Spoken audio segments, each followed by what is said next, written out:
Donald Trump, who has continually said that people are saying they want a dictator, is now officially going to war with the First Amendment. Also, this Trump-Fed war is crazier and more consequential than most people know, and Trump just tried to fire a Federal Reserve governor, which is something no president has ever done. And if he succeeds, we could be looking at a very different world. We just got a surprising twist to the U.S. gerrymandering war. We're talking about all of that and even more on today's brand new Philip DeFranco show. You daily dive into the news, starting with this. Trump's war on the Federal Reserve just hit a new crazy level, and it's putting the global economy at risk. And this most recent move centers around the constitutional standoff between Donald Trump and this woman, Lisa Cook. Because Trump just said, "You're fired." She said, "No, I'm not." And now nobody knows what's going to happen. And so for context, you should definitely know who Lisa Cook is, at least from here on out, and why many people say she's one of the few people keeping Trump from wrecking the American economy more than he already has. So in short, she's a very accomplished economist, professor, and actually since 2022, the first black woman to serve on the board of the Federal Reserve, with Biden appointing her to a 14-year term that ends in 2038. That is, unless she is removed for cause by the president. Now, that appears to be exactly what Trump is attempting to do, though it's unclear whether he actually can, because the law that created the Federal Reserve in 1913 didn't specify what a legitimate cause for removing a board governor would be. So legal experts generally agree it's some kind of malfeasance or dereliction of duty, but the question has never actually been tested in court because no president in history has ever tried to do it. But of course, we're talking about Trump, and he loves bulldozing norms. And so what we're seeing is that the malfeasance that he is alleging is that in 2021, Cook apparently listed 2 different properties as her primary residence within 2 weeks while applying for mortgages on both, which I'll say for context, lenders generally give lower interest rates for primary residence because they're seen as less risky. So Trump's argument is that there's no legit reason she would have 2 primary residences at once, therefore this is fraud. However, when you had CNN reviewing the mortgage documents, they listed her properties as principal residence, not primary residences. And as experts have pointed out, it's possible to have more than one principal residence, and even if it wasn't, borrowers often don't even read these specific documents, so her intent would be hard to prove. But regardless, in the past week, Trump has called on Cook to resign and threatened to fire her, and now announced that he is actually firing her, which notably, if his order stands, could give Trump unprecedented control over the Fed, right? Because he's already got 2 appointees on the board from his first term, and this month, another member resigned 6 months earlier than expected, with Trump then quickly putting one of his own in her place. And now if he replaces Cook as well, that would give him 4 allies on the 7-member board. Though I will say, and this is a huge thing, to actually change interest rates, he would need a majority on the broader 12-member committee of which the board is a part, and that includes 5 presidents of the regional Fed banks. But also in February, all the bank presidents will be up for renewal, and that has to be approved by the board. So if Trump controls the board, then he could exert pressure on the committee, and the final nail in the coffin is that he gets to appoint a new Fed chair in May, replacing Jerome Powell. All of which could get him what he's been trying to get for months now: very deep interest rate cuts. Because cutting interest rates speeds up the economy, and it makes it easier for the government to finance its budget deficit, which of course is something that Trump really needs to do after signing his so-called big beautiful bill. But while lowering rates may be good in the short term, it's arguably not so good in the long term. Right? And that's for a number of reasons, including if the Fed's independence from political pressure is put in doubt, then so is its credibility as a guard against runaway inflation. And if investors think that there is a greater risk of inflation in the future, they might compensate for that by raising the interest on their own credit, making mortgages and other long-term loans more expensive for the average American. Plus,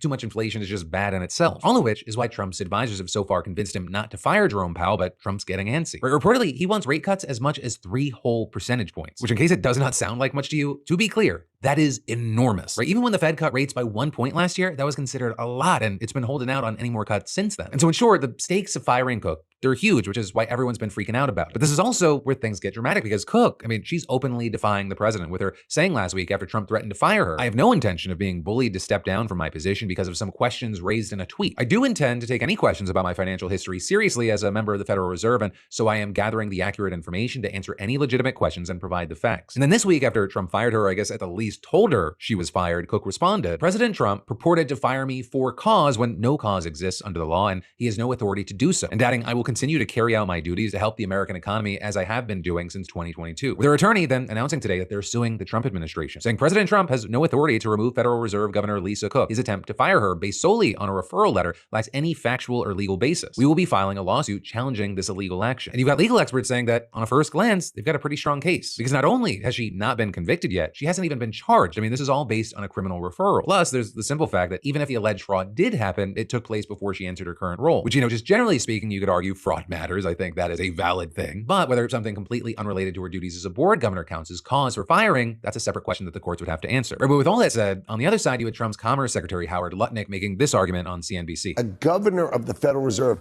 literally signs her name and commits mortgage fraud, right? It's alleged that she's committed mortgage fraud, and she says, "I'm not going anywhere." Well, the crook always says, "I'm not going anywhere." And why would anybody defend that? The real question should be, did she commit mortgage fraud, yes or no?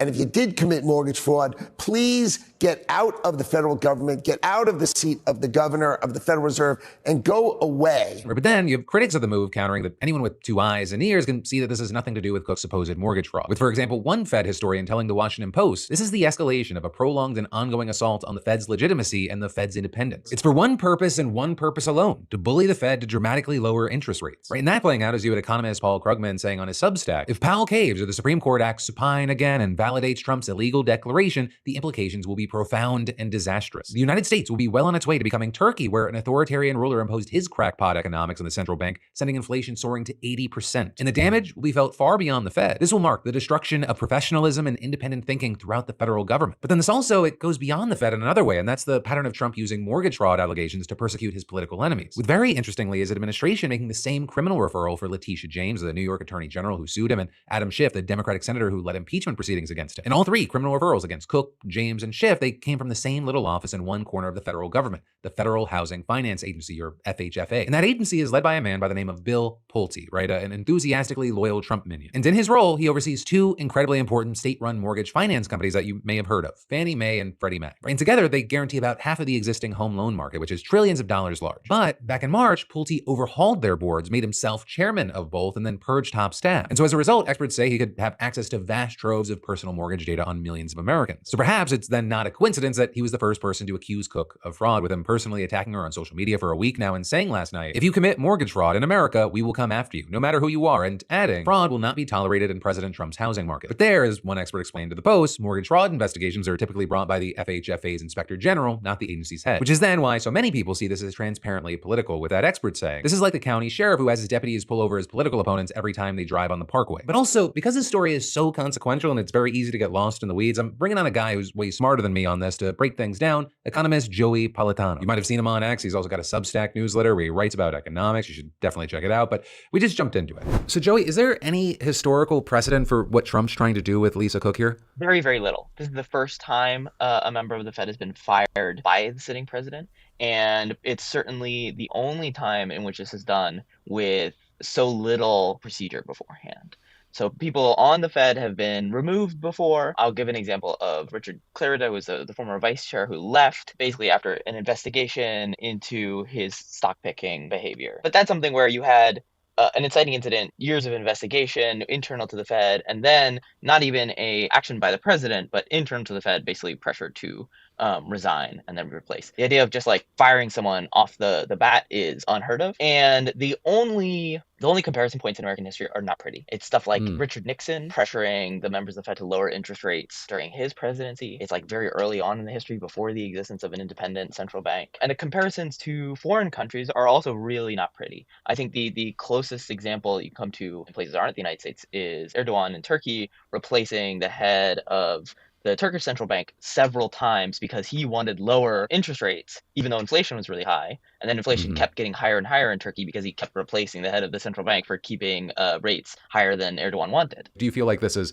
I want to get rid of this person, let's work our way back from that? It's 100%. It's, I want to get rid of this person, let's work our way backwards from there. And now, obviously, you would, if this was a real thing, you could get someone in court, get a grand jury indictment, go forward, blah, blah, blah. That's not what they're doing in these cases. You know, this is specifically, I'm trying to discredit someone in a position of power who opposes me, and therefore I'm going to go to this accusation because they oppose me. I think it's very rich when people are saying like Donald Trump really cares about ethics in mortgage lending. You know, that is not something he genuinely cares about. And I mean, you can point to his individual actions when he was a real estate mogul in falsifying records. That was way more extreme than claiming 2 places as a primary residence, which is not ipso facto illegal, by the way. And then secondarily, you know, people like Eric Adams, who, in my opinion, not as a legal expert, have done things that way worse. And the Trump administration has dropped the charges on them because they seem more willing to play political ball. So I do not think that if, you know, they discovered that one of the Trump appointees had done the exact same thing, would they have gone after them with it forever? Absolutely not. If they discovered someone who, you know, was totally unrelated to the Federal Reserve, had done the exact same thing, absolutely not. And you'll remember even like a few weeks ago, the accusation was, hey, Jerome Powell, he's doing these renovations of the Fed building. Is he like doing corruption in renovating the building. You had that very silly scene with Trump and Powell in hard hats at the Fed building. Like, they were looking for a reason here, much more than just honestly saying, okay, let's look at the ethics of the Federal Reserve System. No, the thinking back to the Powell clip of let me see that paper. Loved that. But the last thing I'll leave you with, or as far as the question is, economists often say that greater independence for central banks is better for national economies as a whole. What can you tell me? What does the data and research say there? It's 100% in that camp. There's very few things that every single economist is going to agree on.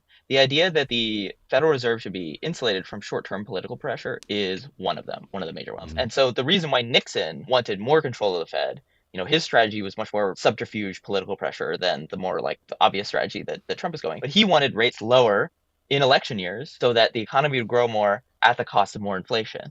The problem is if you keep doing that, eventually you just get inflation and you don't get the economic growth. And so there's no economist that's going to sit there and tell you and say that the Federal Reserve decision, the interest rate decision is being made at the level of the president, which is seemingly what this administration wants, is a good idea. And there's a reason why no country does it like that. Joey, thank you for the time.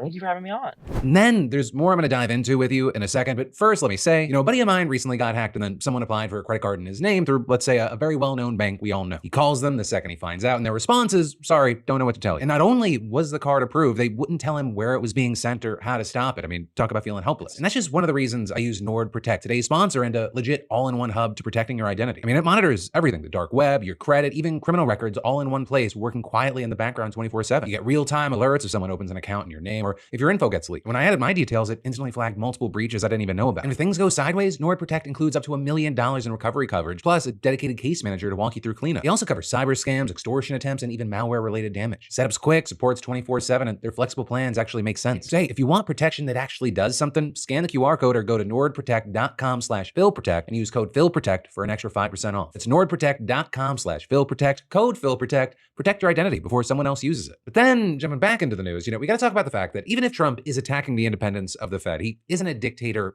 yet, but a lot of people want him to be. And I'm not saying that hyperbolically, I'm not even saying it anecdotally. Like, this is what the numbers are showing us. Right, so Trump, he recently responded to criticism over his current and planned future deployment of the military in U.S. cities. And they say, we don't need him, freedom. He's a dictator. A lot of people are saying maybe we like a dictator. I don't like a dictator. I'm not a dictator. I'm a man with great common sense and I'm a smart person. But of course, not everyone found his response all that reassuring. Because for one, he often uses the phrasing many or a lot of people are saying to promote controversial or false ideas that he agrees with. Not to mention, he does in fact like a dictator, or actually several, at least based on how frequently he's expressed his admiration for authoritarian leaders, including Russia's Putin, Hungary's Orban, or El Salvador's Bukele, just to name a few. In fact, yesterday, while speaking with the South Korean president, you had him heaping praise on the North Korean dictator Kim Jong-un, not for the first time, but laying it on especially thick. I have a great relationship with Kim Jong-un. I understand him. I spent a lot of free time with him, talking about things that we probably aren't supposed to talk about. And, I get along with him really well. I think he has a country of great potential, tremendous potential. And actually, even before that meeting, when speaking to the press in the Oval Office, he was talking about Kim Jong-un kind of like, have you ever had that friend that's in a relationship with someone you're like, that is not a good relationship, and they respond, I know him better than you do. I know him better than anybody, almost. Other than a sister. With Trump then continuing and acting like he's kind of a hero for being so honest about Kim Jong-un. I'm not supposed to say I really like him a lot, because if I do that, I get killed in the fake news media. But I got along with him very well, and we had no problem. You then also had Trump saying things like he'd like to rename the Department of Defense back to what it was called before World War II, the Department of War. Though notably, even there, he was thinking about doing stuff unilaterally. How do you plan to do that? It requires an act of Congress to rename the Defense Department to the Department of War. We're just going to do it. I'm sure Congress will go along if we need that. I don't think we even need that, but if we need that, I'm sure Congress will go along. But back to the main point. Whether or not Trump actually wants to be dictator, though it seems a certain way, there are actually a lot of Republicans who would seemingly be more than okay with that. I mean, you have things like before the last election, more than 24% of Republicans saying that if Trump lost, he should do whatever it takes to take power. Now that he's back in office, polls consistently have shown that the views haven't changed. In one, for example, 28% of Republicans said the country needed a president who was, quote, willing to break some rules and laws to set things right. And in another, 44% said that the court shouldn't even be allowed to review Trump's policies. Out there, full send, fuck a check, fuck a balance. And these are really important polls and numbers you shouldn't forget, and you should keep in the back of your mind. But then actually, speaking of something a dictator might do, we should talk about how Trump just declared war on the First Amendment as we know it. Because yesterday, Trump signs an executive order titled prosecuting burning of the American flag. Trump's order demanding that his administration prosecute those caught desecrating the Star-Spangled Banner. And if that move is raising some red flags to you, yeah, not only because it seems like something that would be protected by the First Amendment, but the Supreme Court already gave a ruling about burning flags more than 30 years ago. Right back in 1989, the Supreme Court issued a 5-4 ruling that found burning the American flag is protected by the First Amendment. And then they upheld that in 1990 when Congress tried passing a law banning the burning of flags despite the initial Supreme Court ruling. However, a specific thing that we're seeing from Trump's new order is that he's arguing that people burn the flag in order to incite riots and violence. Right, so to a different degree, kind of like someone yelling fire in a crowded movie theater. And so he's ordering Attorney General Pam Bondi to investigate cases where flags were burned to see if those people can be hit with another charge like disorderly conduct, property destruction, or environmental laws. So the order doesn't outright criminalize burning flags. It is setting up yet another court battle over the issue. A battle that it seems that he's wanting to have so that it can make its way to the Supreme Court, where, big thing, you have a much more conservative Supreme Court than back in 1989, and they've shown they kind of don't give a shit about precedent. You know, if you've been paying attention, all of this has been a long time coming. Trump's spoken out against the desecration of the American flag for years. I mean, last year he gave an interview with Fox and Friends saying anyone who desecrates the flag in any way should go to prison for a year and dadding. Now, people will say, oh, it's unconstitutional. Those are stupid people. Those are stupid people that say that we have to work in Congress to get a 1-year jail sentence. Hell, not only was he pushing the 1 year in jail idea back in 2016, he said on Twitter at the time, perhaps loss of citizenship or a year in jail. And one of the big things here is that general opinion seems to agree with him. A YouGov poll from 2023, for example, showed that nearly 60% of people always disagree with burning flags at protests. And then you see things like a YouGov poll back in 2020 finding that 50% said that it should be illegal. Hell, you go back far enough, even Hillary Clinton stood against it back in 2006. She even took to the Senate floor on behalf of a bill titled the Flag Protection Act that would have made it a crime to desecrate the flag. I agree wholeheartedly that maliciously burning or destroying an American flag is a deeply offensive and despicable act. What I do know, though, generally is where you and kind of passerbys stand. Right? Because this morning in a YouTube community poll, I asked you whether or not you think burning the American flag should be illegal. But then the vast majority of y'all given a resounding no, and really only around 11% being split between yes and unsure, which I expected, but definitely an interesting result, especially as we're seeing Trump's new order sparking a lot of backlash from experts, people like Robert Corn Revere, Chief Counsel of the Federation of Individual Rights and Expression, saying you don't have to like flag burning, you can condemn it, debate it, or hoist your own flag even higher. The beauty of free speech is that you get to express your opinions even if others don't like what you have to say. But it's also not just experts bothered. You're seeing regular folk as well as vets. And in fact, you had a man who identified himself as a 20-year combat veteran posting up in Lafayette Square across the street from the White House yesterday, burning an American flag in protest to Trump's executive order. No president can make a law, period. No Congress will make a law infringing on First Amendment rights. I'm burning this flag as a protest to that illegal fascist president that sits in that house.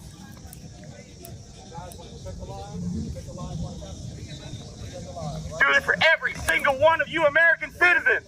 We burn this flag in protest. Right now, the fire was quickly put out by law enforcement, and the man was detained by the Secret Service before then being turned over to the U.S. Park Police, which arrested him for violating a statute that prohibits lighting a fire in a public park. Right, one of the things that you've seen is that the online conversation surrounding that video has been fairly mixed, right? Some people calling him disrespectful and an idiot, while others have said things like, so happy he did this. I hope they give him the mandatory 1 year and he then takes his case all the way to the Supreme Court so they can rule once again that flag burning is protected under the First Amendment. Mad respect. But again, that thinking assumes that the Supreme Court will honor precedent here. There's still less than a year second Trump administration sprint that we've been seeing. It's all about testing the boundaries, doing as much before the courts stop you, then take it to the Supreme Court to see what you can do with your huge conservative majority. And so far, that's been a winning strategy for them. Whether the end result is that you actually overturn precedent, you do a lot while you can, or just kind of having a chilling effect on anyone pushing against you. But for now, I want to pass the question off and hear from you, right? What are your thoughts on this new order, the guy in Lafayette Square, or just burning flags in general? And then I've actually got more for you in just 1 minute. But first, let me say, you ever feel like your liver just left your text on red after a night out? Because yeah, been there, which is why I use today's sponsor, ZBiotics Pre-Alcohol. This is the world's first genetically engineered probiotic drink built by PhD scientists way smarter than me. And it's one job, breaking down that unwanted byproduct of alcohol in your gut, the real culprit behind rough mornings. Because fun fact, it's not actually just the dehydration doing you dirty, it's that toxic byproduct building up. And pre-alcohol was designed to take care of it so you can enjoy tonight and still function tomorrow. And how you use it, simple. Step 1, pre-alcohol is your first drink of the night. Step 2, drink responsibly. And then step 3, actually enjoy it tomorrow. And I was definitely skeptical at first, but the first time I tried it before drinks with friends, I woke up feeling completely normal and even kept my morning plans. And that's the sweet spot. ZBiotics isn't for overdoing it. It's for responsible people who want to have fun and still crush the next day. Perfect for summer nights, camping, or that last vacation road trip. So hey, what are you waiting for? Just scan that QR code or go to zbiotics.com/DeFranco and use code DeFranco for 15% off your first order. And hey, they've got a 100% money back guarantee, so there's literally no risk. But then,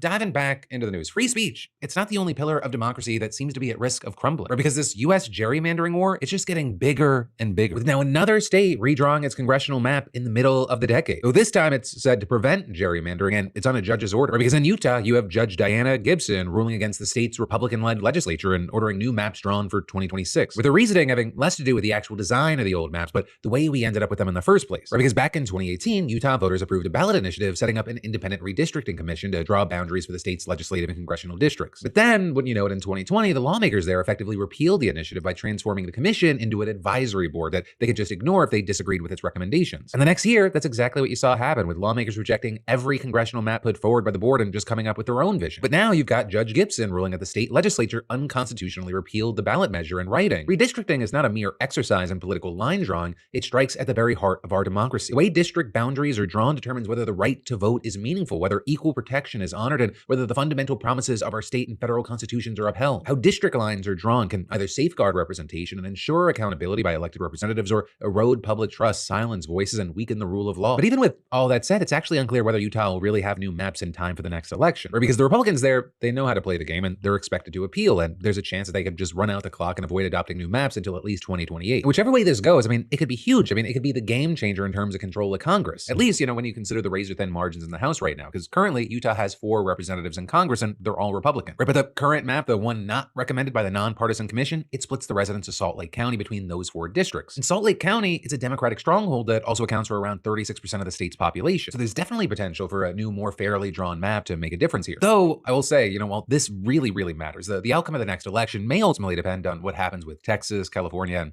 whatever other states decide to get involved in the ongoing gerrymandering war. Because as we've talked about in detail, Trump asked Texas for 5 more Republican seats in Congress. They said, yes, daddy, of course, daddy, and the legislature approving a new map over the weekend. And then, on the other side, in response to that, you had California Governor Gavin Newsom and state Democrats setting up a special election in November that will let people vote on whether or not California should counter Texas with a new map of its own. With California, you have Trump saying they are going to try to torpedo that. You mentioned Gavin Newsom on crime. Gavin Newsom, yes. Is there a federal mechanism you're hoping to use to fight back against his redistricting constitutional amendment, or is that? Well, I think I'm going to be filing a lawsuit pretty soon, and I think we're going to be very successful in it. We're going to be filing it through the Department of Justice. That's going to happen. With then Newsom saying in response to that, bring it. But of course, it's not clear yet if and when the DOJ will actually bring it, or what kind of case they'll try to make, or if Trump's just kind of talking out of his ass. But either way, there's already another challenge to Newsom's plan, and this coming from California Republicans filing an emergency petition asking the state Supreme Court to block the November ballot measure, with a 432-page complaint arguing that the plan violates the state constitution and certain state laws, and Republican State Senator Tony Strickland saying, as long as I have breath in my body, I am going to fight every step of the way. Every loophole they do, every constitutional measure they break, we're going to challenge them in court. So that is, oddly, Strickland didn't have much to say in the way of criticism for Trump or Texas Republicans in their redistricting efforts. It's funny how that works. It's almost like you stand for nothing except trying to get more power for you and your buddies. But the same can't be said of 13 Texas residents who have now filed a lawsuit alleging that the state's redrawn districts are racially discriminatory, or with their complaint saying that what we've seen is an unnecessary mid-decade revision of Texas's congressional districts that intentionally dismantles majority and minority districts from the prior plan explicitly because of the racial composition of those districts. With their complaint then noting, for example, that the new map establishes only one majority Latino district in Harris County, even though the county is nearly half Latino according to the latest U.S. Census. Also, according to the census, Latinos actually make up the largest share of Texas's population, and people described as Texans of color have been responsible for as much as 95% of the state's recent population growth. But the complaint says that's not reflected in the new congressional map either. So then, as far as the state's response, you had Governor Greg Abbott's office still defending the new map, with the spokesperson claiming in a statement that it allows more Texans to vote for the candidate of their choice, and adding,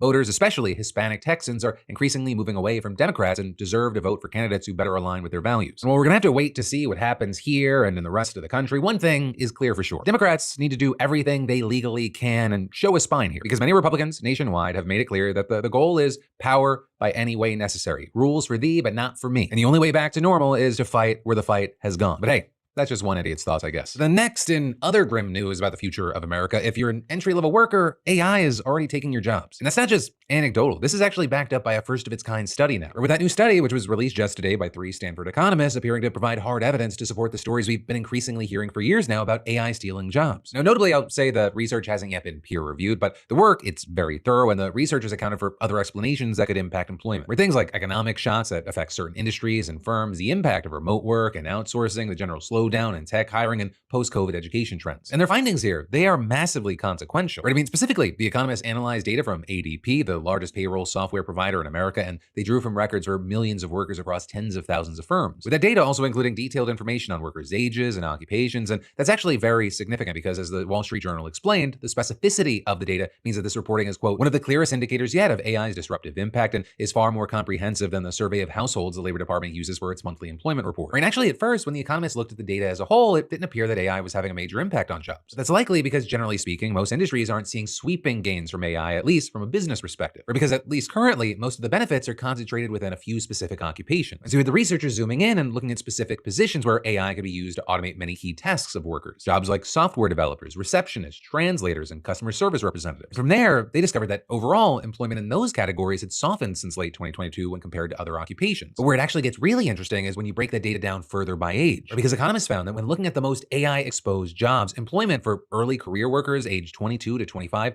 those have fallen 13% overall since the widespread adoption of AI. And for some jobs, the figures are even more extreme, with, for example, employment for software developers in that age group falling nearly 20% from 2022 to 2025. This is a key thing here, the employment rate actually increased slightly over the same period for mid-career and senior software developers aged 31 to 50 plus. So it's also not just software developers. The same trends are largely true for customer service representatives. But then, by comparison, when the researchers looked at overall employment for young workers, they found that it has been relatively stagnant yet steady. And in jobs less exposed to AI, young workers have experienced comparable employment growth to older workers. And very notably here, the data indicated that employment declines are concentrated in occupations where AI is being used to replace workers, but not in jobs where AI is used to help humans. And that holds true for entry-level jobs as well. In fact, overall, employment has actually increased in jobs that use AI to help in their work. So that brings in the question of, well, what might be driving the gap between younger and older workers exposed to AI? And well, according to one of the authors, Eric Brynjolfsson, the difference could stem from the fact that both entry-level workers in AI have more book knowledge than on-the-job experience. Where senior workers have more tacit knowledge. They learn tricks of the trade that maybe never get written down. Those are not the things that the AI has been able to learn, at least not yet. But the implications there, they go beyond entry-level workers. For example, the Wall Street Journal is saying this raises a potential labor market paradox. If the only way to develop that knowledge is to put in time doing work that AI has largely automated away, who will replace today's experts when they retire? Right? And that, as Brynjolfsson also says, the multi-trillion-dollar question is whether AI will start to impact higher-level jobs as the technology improves. And that's a very real possibility given how fast AI's job impact has gone from theoretical to real, with him arguing this is the fastest, broadest change that I've seen. All of which I will say is why I'm very much of the mindset of if you love AI, you hate AI. Obviously, it's not just one big thing. It can be multifaceted. It feels more and more like the only way not to get crushed by AI or passed up because of AI